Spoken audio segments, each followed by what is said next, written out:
Moving to the exhaust manifolds, there were a few air conditioning bracket pieces on this engine that come off along with some of the manifold bolts. Make sure you label the order that the bolts were installed in situations like this. Only use 6-point tools here. It'll lessen the chance of stripping the head off of one of the bolts. The hose and tubes in the top of these manifolds are part of this motor's air pump system. We just left them attached to the manifolds. When the plug wires are out of the way, we've got a clear shot at the spark plugs. As you pull them, keep them in the same order that they were installed in the heads.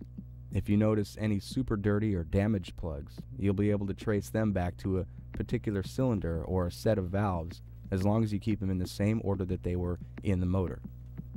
If a plug or two are corroded and they just break off in the head like a few did on our boat motor, you might as well just leave them for the machine shop to deal with later. Now take a look at the distributor where it meets the block. There's one bolt that pushes on a clamp that holds the distributor in place. Pull the bolt, pull the clamp, and then the distributor comes out.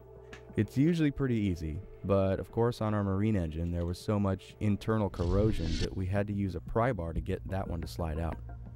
When it's time to deal with the intake, every scenario is going to be different in this area of the engine. Sometimes the carburetor and intake manifold can come off before the valve covers. Clearing the carb off our marine engine gave us some better hints to what went wrong. On some engines, and in this case, the valve covers will block the intake manifold from lifting off until the covers are clear. After some prying and tapping, the covers came off, and whoa, we didn't expect to see something like that either. This is going to get good once we get inside this thing, but back to that tragedy later. In the case of fuel-injected motors, a lot of times you can leave the whole fuel delivery system bolted to the intake manifold and remove everything as one piece. If your covers come off after the intake, you'll usually need to tap and pry at the valve covers a little bit to break the seal. Be careful not to bend the covers themselves too badly. After you pull the bolts on the intake manifold, it's helpful to have a putty knife or a thin blade gasket scraper to tap in between the cylinder head and the intake manifold. Follow that with a tap between the block and the intake to break the seal and loosen it enough to lift it off. You should be careful with cast iron intake manifolds. They're really heavy. You might also need a scraper to get the intake gaskets off. Sometimes they stick to the head, sometimes they stay on the manifold.